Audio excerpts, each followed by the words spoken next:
Bueno, buenas tardes, mi nombre es Ricardo Vicencio. Vamos a hablar un poco acerca del tema de la audiencia inicial para dar cabal cumplimiento a la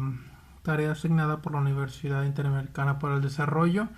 en la materia de argumentación jurídica en la carrera de Derecho del quinto cuatrimestre en Atlisco, Puebla. El día de hoy vamos a hablar sobre las generalidades de la audiencia inicial. La audiencia inicial es la primera audiencia que se lleva a cabo en el proceso de justicia penal en nuestro país, en México. Es cuando el juez de control determina que el proceso se siguió o se sigue conforme está ya estipulado en nuestra Constitución principalmente y en el Código Nacional de Procedimientos Penales. La primera audiencia es la del juez de control, en donde se detiene al imputado, se detiene el imputado y es puesto ante este juez de control y se deben de seguir o las características o los objetivos principales que se deben de llevar en esta audiencia inicial principalmente es verificar que el imputado conoce sus derechos, es decir, cuando la fuerza pública, en el caso de flagrancia, es detenido, se le leen sus derechos y el imputado lo debe de conocer, lo debe de comprender, porque sabemos también que por ahí hay gente que no comprende el español, las lenguas indígenas. Entonces deben de dársele a conocer al imputado, pero debe de comprenderlos.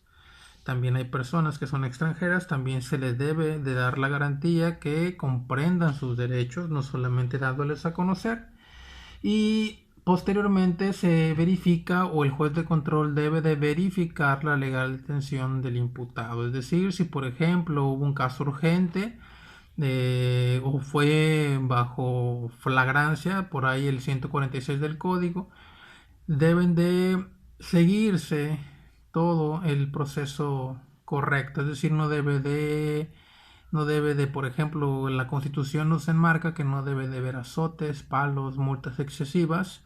no debe de haber tortura. Entonces, en el caso de calificarse de legal la detención, deben de seguirse estos principios constitucionales. De lo contrario, no se estaría siguiendo el debido proceso y se calificaría de ilegal la detención y por tanto la audiencia inicial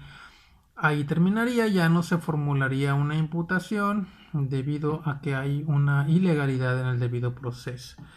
Conforme la Constitución nos marca que debe de haber un proceso de justicia legal. Por, por consiguiente, una vez que se califica de legal la detención, se formula o se debe de formular la imputación por parte del Ministerio Público. Y esta formulación de la imputación se le da a conocer al imputado cuál es la razón por la cual se le está llevando o se le pretende llevar el proceso de justicia penal en su contra, y se le da a conocer el tipo penal el cual se le imputa, para que posterior a ello el imputado se le dé chance o se le dé la oportunidad de declarar. Una vez que declara, se le da, ahora sí que por visto bueno, esta, esta opción que tiene el imputado de declarar, y se pasa al siguiente punto, que es que se resuelve sobre su vinculación o no a proceso. Una vez que se da la descripción de cómo se llevó a cabo la detención, una vez que se le formula la detención, a lo mejor hubo por ahí caso de flagrancia, se le encontraron bienes materiales en su posesión, entonces muy probablemente se formula la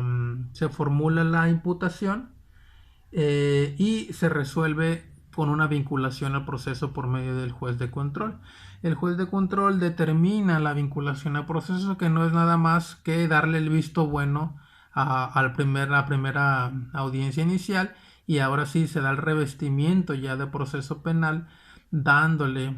pie a la vinculación a proceso. Es el primer punto en donde se abre la puerta ya internamente al proceso penal, para posteriormente, en dado caso de que se formule a proceso, se vincule a proceso, el Ministerio Público solicita en su caso una medida de tipo cautelar, dependiendo a lo mejor si por ahí hay o el tipo penal es considerado como grave. Entonces indudablemente el juez de control debe de imputar o debe de el Ministerio Público solicita y el juez de control debe de aceptar la medida de tipo cautelar dependiendo de la gravedad o dependiendo del tipo penal que se haya llevado a cabo.